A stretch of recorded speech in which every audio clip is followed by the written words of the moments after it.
जय श्री सद्गुरुदेवाय नमः। जय श्री गणपति देवाय नमः। ओम कृष्णाय वासुदेवाय हरे परमात्मने प्रणतः कलेशनाशाय गोविंदाय नमो नमः।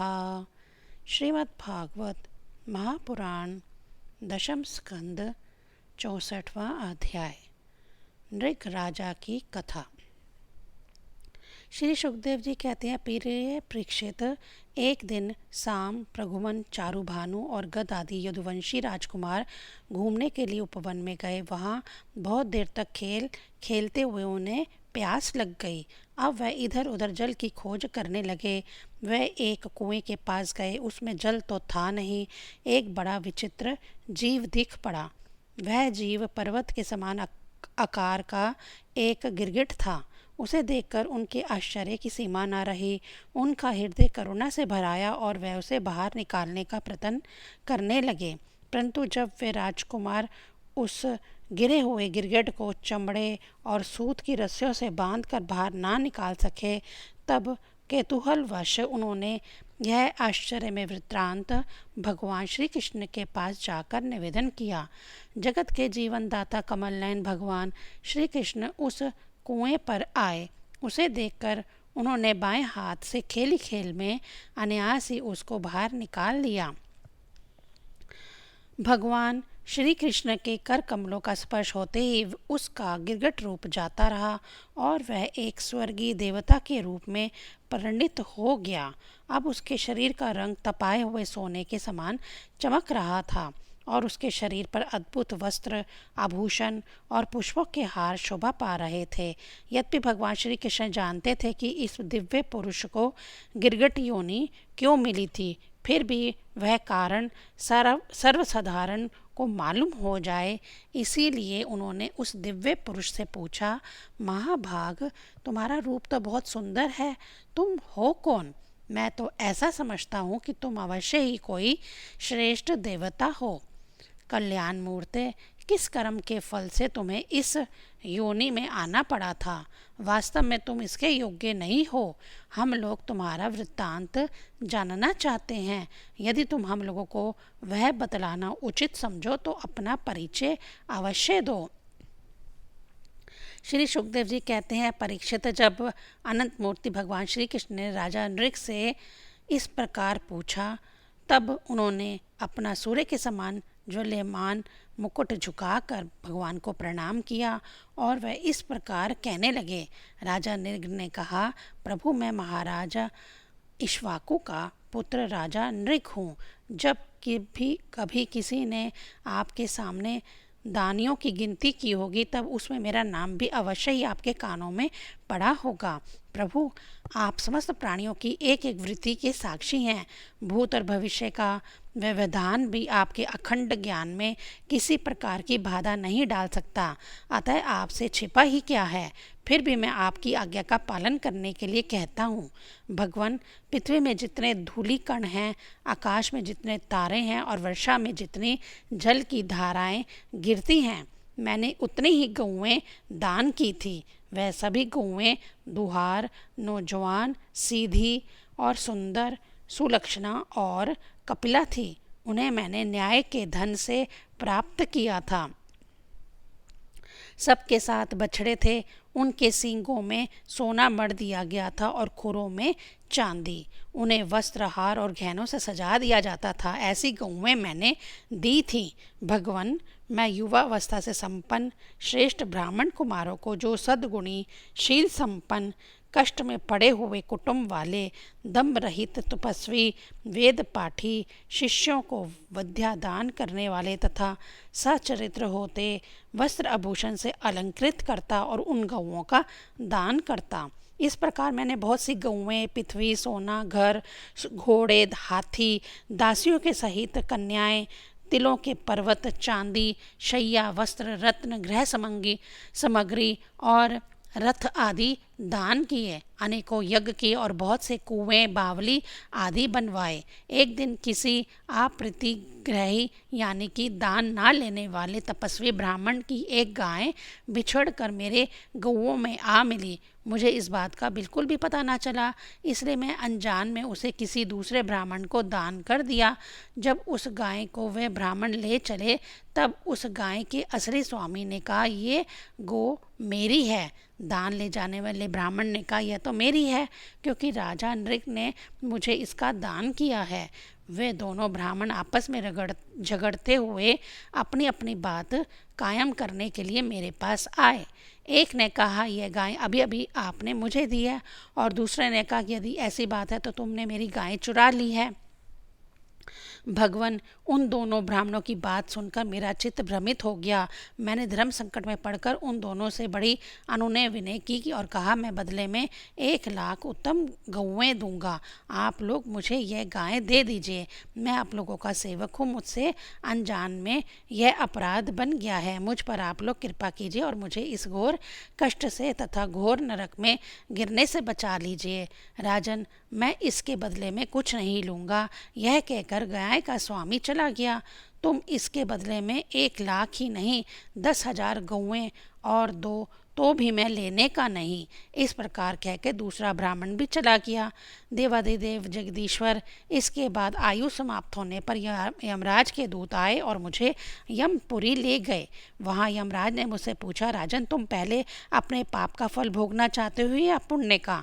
तुम्हारे दान और धर्म के फलस्वरूप तुम्हें ऐसा तेजस्वी लोक प्राप्त होने वाला है जिसकी कोई सीमा ही नहीं है। भगवान, तब मैंने यमराज से कहा, देव, पहले मैं अपने पाप का फल भोगना चाहता हूँ। और उसी क्षण यमराज ने कहा, तुम गिर जाओ। उनके ऐसा कहते ही मैं वहाँ से गिरा और गिरते ही समय मैंने देखा कि मैं गिरगिट हो गया हूँ।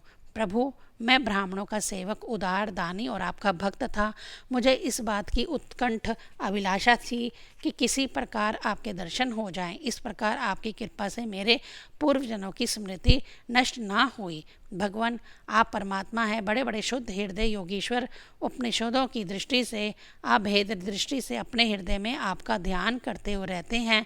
इंद्रिय अतीत परमात्मा साक्षात आप मेरे नेत्रों के सामने कैसे आ गए? क्योंकि मैं तो अनेक प्रकार के व्यसनों, दुखद कर्मों में फंसकर अंधा हो रहा था। आपका दर्शन तो तब होता है जब संसार के चक्कर से छुटकारा मिलने का समय आता है। देवताओं के भी आराध्य देव पुरुषोत्तम गोविंद आप ही व्यक्त और अव्यक्त जगत तथा जीवों के स्वामी हैं। अविनाशी आयोजित आपका कीर्ति पवित्र है। अंतर्यामी नारायण, आप ही समस्त वृत्तियों और इंद्रियों के स्वामी हैं। प्रभु श्री कृष्ण, मैं अब देवताओं के लोक में जा रहा हूँ। आप मुझे आज्ञा दीजिए।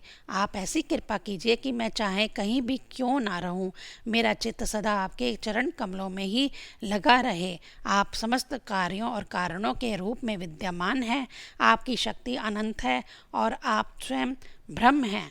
आपको मैं नमस्कार करता हूँ। सच्चिदानंद स्वरूप, सर्व अंतर्यामी वासुदेव श्री कृष्ण, आप समस्त योगों के योगी स्वामी योगेश्वर हैं। मैं आपको बार बार नमस्कार करता हूँ। राजा नृग ने इस प्रकार कहकर भगवान की परिक्रमा की और अपने मुकुट से उनके चरणों का स्पर्श करके प्रणाम किया। फिर उनसे आज्ञा लेकर सबके देखते ही देखते वे श्रेष्ठ विमान पर सवार हो गए। राजा नृग के चले जाने पर ब्राह्मणों के परम प्रेमी, धर्म के आधार देवकी नंदन भगवान श्री कृष्ण ने क्षत्रियों को शिक्षा देने के लिए वहाँ उपस्थित अपने कुटुंब के लोगों से कहा, जो लोग अग्नि के समान तेजस्वी हैं वे भी ब्राह्मणों का थोड़े से थोड़ा धन हड़प कर नहीं पचा सकते। फिर जो अभिमान वश झूठ मूठ अपनों को, लोगों को स्वामी समझते हैं, वे राजा तो क्या पचा सकता है। मैं हलाहल विष को विष नहीं मानता क्योंकि उसकी चिकित्सा होती है। वस्तुतः ब्राह्मणों का धन ही परम विष है। उसको पचा लेने के लिए पृथ्वी में कोई औषध, कोई उपाय नहीं है। हलाहल विष केवल खाने वाले का ही प्राण लेता है और आग भी जल के द्वारा बुझाई जा सकती है, परंतु ब्राह्मण के धन रूप अरणि से जो आग पैदा होती है वह सारे कुल को समूल जला डालती है। ब्राह्मण का धन यदि उसकी पूरी पूरी सम्मति लिए बिना भोगा जाए तब तो वह भोगने वाले, उसके लड़के और पौत्र, इन तीनों पीढ़ियों को भी चौपट करता है, परंतु यदि बलपूर्वक हट करके उसका उपभोग किया जाए तब तो पूर्व पुरुषों की 10 पीढ़ियाँ और आगे की भी 10 पीढ़ियाँ नष्ट हो जाती हैं। जो मूर्ख राजा अपनी राजलक्ष्मी के घमंड से अंधे होकर ब्राह्मणों का धन हड़पना चाहते हैं, समझना चाहिए कि वे जानबूझकर नरक में जाने का रास्ता साफ कर रहे हैं। वह देखते नहीं कि उन्हें अधःपतन के कैसे गहरे गड्ढे में गिरना पड़ेगा। जिन उदार हृदय और बहुकुटुंबी ब्राह्मणों की वृत्ति छीन ली जाती है, उनके रोने पर उनके आंसू की बूंदों से धरती के जितने धूलिकण भीगते हैं, उतने वर्षों तक ब्राह्मण के स्वतत्व को छीनने वाले उस उच्छल राजा और उसके वंशजों को कुंभी पाक नरक में दुख भोगना पड़ता है।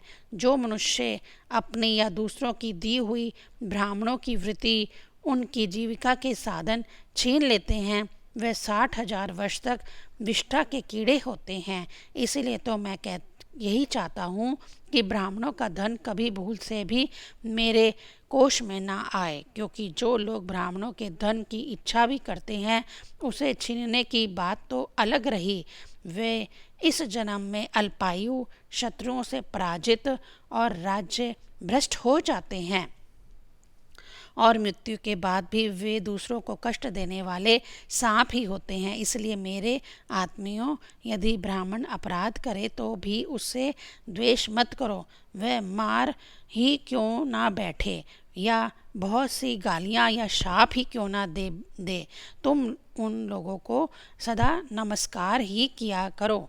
जिस प्रकार मैं बड़ी सावधानी से तीनों समय ब्राह्मणों को प्रणाम करता हूँ, वैसे ही तुम लोग भी किया करो।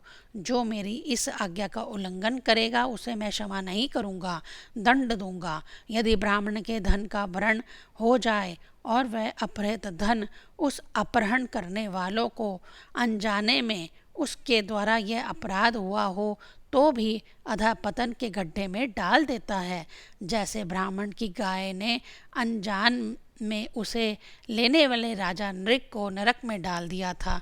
परीक्षित, समस्त लोगों को पवित्र करने वाले भगवान श्री कृष्ण द्वारका वासियों को इस प्रकार उपदेश देकर अपने महल में चले गए। 64वां अध्याय संपूर्ण। ओम नमो भगवते वासुदेवाय नमः।